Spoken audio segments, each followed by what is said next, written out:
you dream about when you're a kid growing up and playing hockey. What does it mean to be here right now and have a game like you had tonight? Yeah, it's special. Trying to embrace it, trying to stay in the moment. It's 2 big wins for our team, and I think we've already turned the page and we're getting ready for Game 3.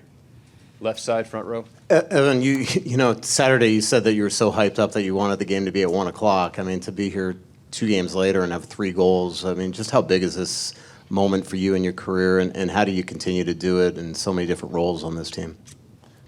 Yeah, it's something I've taken pride in my whole career, being able to play up and down the lineup and power play, penalty kill. But yeah, it's nice to contribute to wins. At the end of the day, it doesn't matter who it is. Game 1, Bobby stands on his head.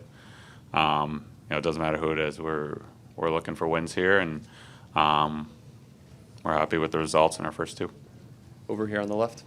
Guys, this question's for both of you. You both got a couple nice passes from Anton Lundell tonight. Just what kind of a series does he have? I mean, you guys are both having a great series, but what's Anton Lundell doing that's been so good these first 2 games or the playoffs? Yeah, just a big game player.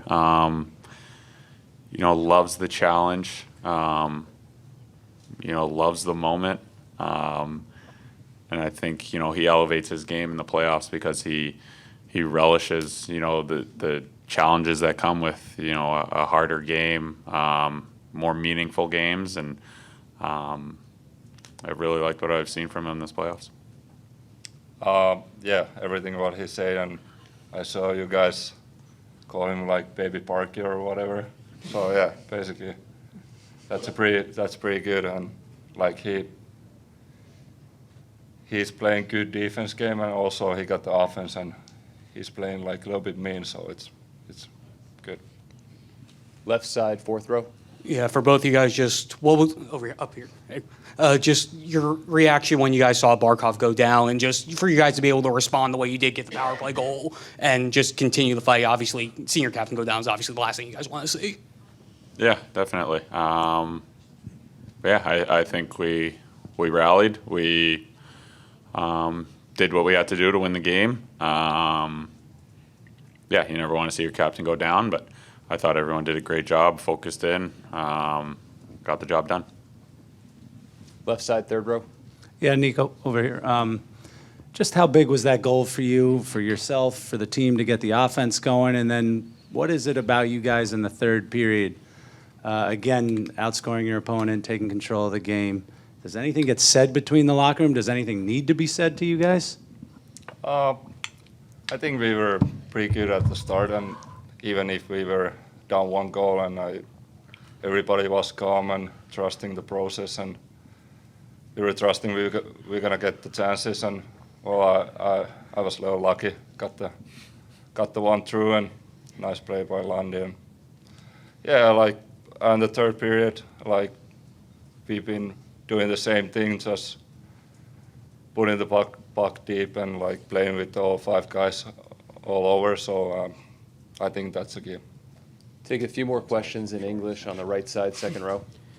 Niko, I think you had that kind of back pass, that slip past Bobby, and then a few moments later you scored. So just what were the emotions like in that moment? And then also you guys obviously played great on defense, held them to 7 shots, I think, on goal in the first 2 periods. Just what was working for you guys on defense? I was going high and lows on the one shift. I tried to go a D-to-D pass. Bobby was awake, so it was good for us, and then the rush was nice, yeah. And what was the second one? Just on defense, you guys held them to so few shots on goals, especially through the first 2 periods. Yeah, it just takes all 5 guys. Like I said, it started from the fourth second where we put the pucks deep, and I think we did a pretty good job on that. We'll stay in the same row there. Evan, they're putting. Some people are putting on Twitter they're going to be banging pots and pans in parts of South Florida for the Hispanic celebration. Could you talk about for us who don't know your heritage, where your family, the background is? I got some Portuguese blood in me. my dad's from there, and yeah, that's about it. That's kind of the extent of it. Don't really speak it. Maybe now that I'm in South Florida, I should get on that maybe. But 3 kids at home, I don't know if that's a priority right now. But yeah, it's always nice to be embraced, and yeah, I'll take it. Left side, second row. Evan, could you talk about your first goal where all of a sudden you find it back on your blade on the turnover from Bouchard? Yeah, got in on the forecheck, looked up, tried to make a play, tried to find the slot, and almost got myself in a little bit of a pickle trying to look to make a play versus moving my feet, and then puck came back to me, and at that point I'm not making that mistake again, so I just kind of fired it on net, and it went through a couple legs, and obviously really happy to see it go in. Right side, third row.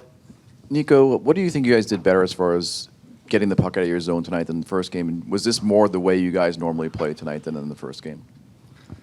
Yeah, I think so. We got our forecheck going today a little bit better, and I think our gap was a little bit better.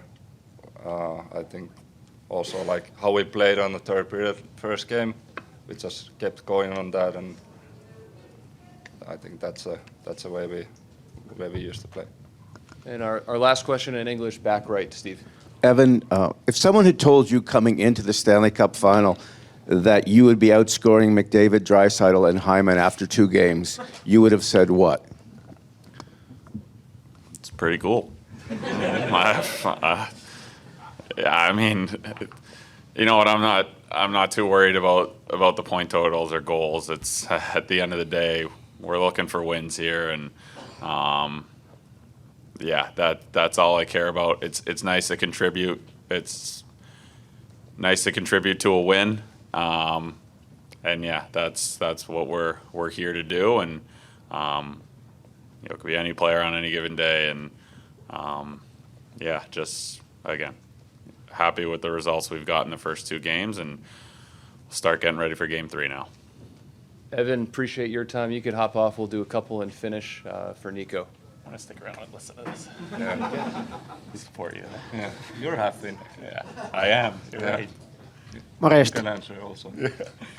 Mikä MP Luostarisen ja Barkovin taklauksista oli vähän aika kovia?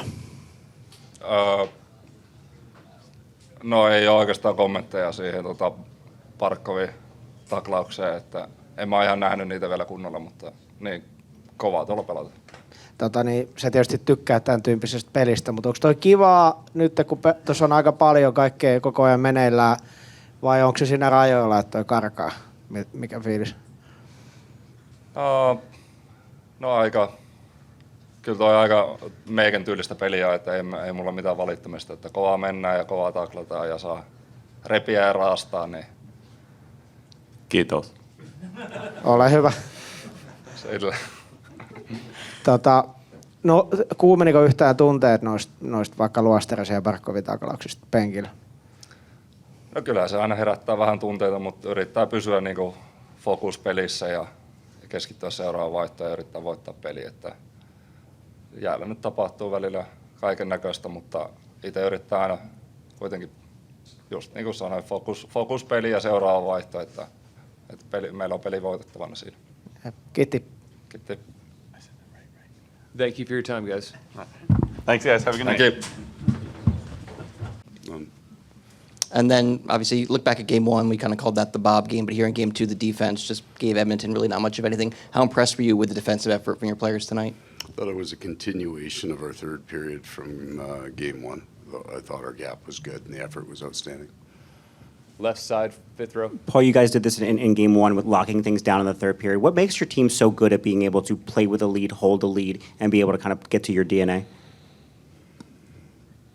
We got 2 years of doing it. It's we play tight games. We've always played tight, hard games.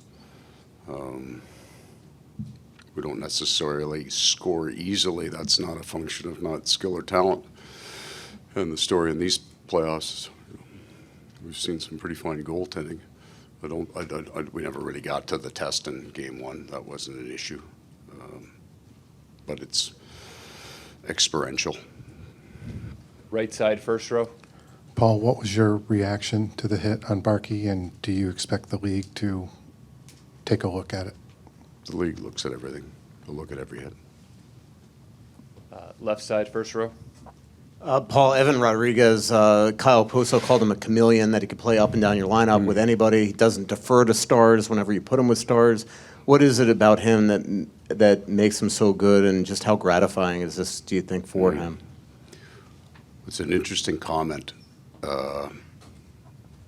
Not deferring to stars, because early in his first tour with the Barkov line, I felt he did.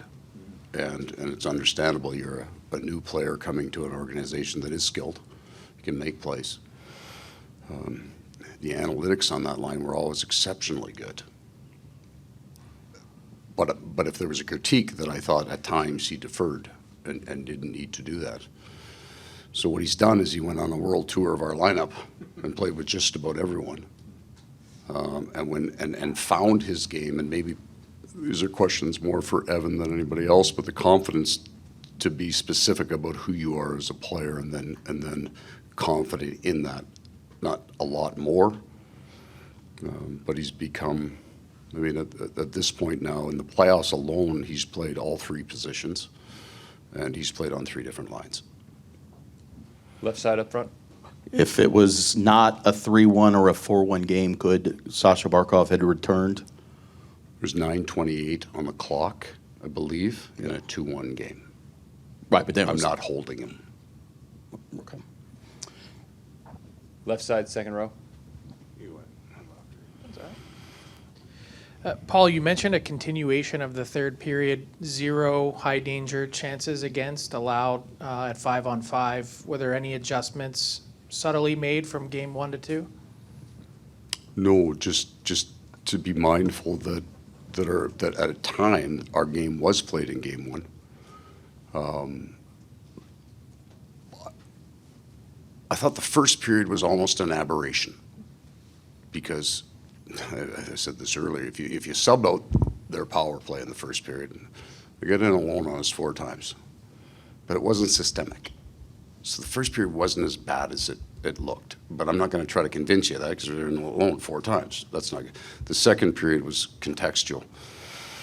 We take a 2-0 lead with 38 minutes left on the clock with the team that has the 2 most explosive players in the world, and they came, as they would. Their risk profile completely changes, but very much like what we did in the third, and I thought that tonight was a continuation of it. We'll stay in the same row. Go ahead.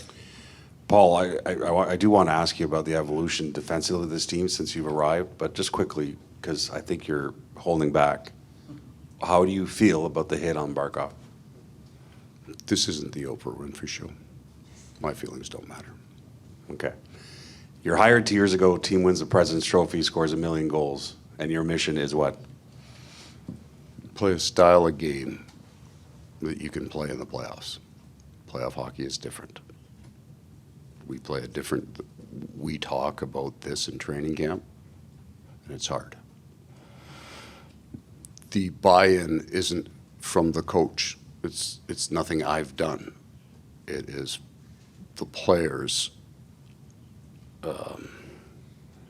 willingness. So the running joke in the coach's office here is be careful what you tell them to do, because they're going to do exactly that. So we have worked very hard, I believe, for our veteran core over the last 2 years. This is game 204. And we've been working really, really hard for 204 games to get to this. Last question, right side, second row. Could you talk about how you decided to put Evan where he is in the line? Like you said, he's been up and down, and how he settled at this place. In the switch in tonight's game? Yeah. These are all things we've seen before. We know work. The Rodrigues, Bennett, Kachuk line was a function of an injury that Sam was dealing with. And that injury is no longer an issue. I do believe with certain players, Evan is better on the right, and then with certain players, Evan is better on the left. We needed We needed some bridge games in the early part of the Rangers series till we got to a time limit on Sam that he's cleared to do all things and he's 100% healthy and ready to roll. So all I was doing at that point, I liked our game. We go through 2 periods and I like our game. I made the comment earlier today about some of what coaching is do no harm, but at the same time, there's another level, right? You have to constantly push for that at low. So the adjustments that were made, there wasn't anything brand new that happened on the ice tonight. There was no magical genius to this. It's just Evan, Barkey, and Rhino have been an incredible line for us. We were a little stagnant in what we were generating, but the work ethic was there. The compete was there. Carter Verhaeghe just kind of needs a change of address every once in a while. Thank you very much. Thanks for your time, Paul.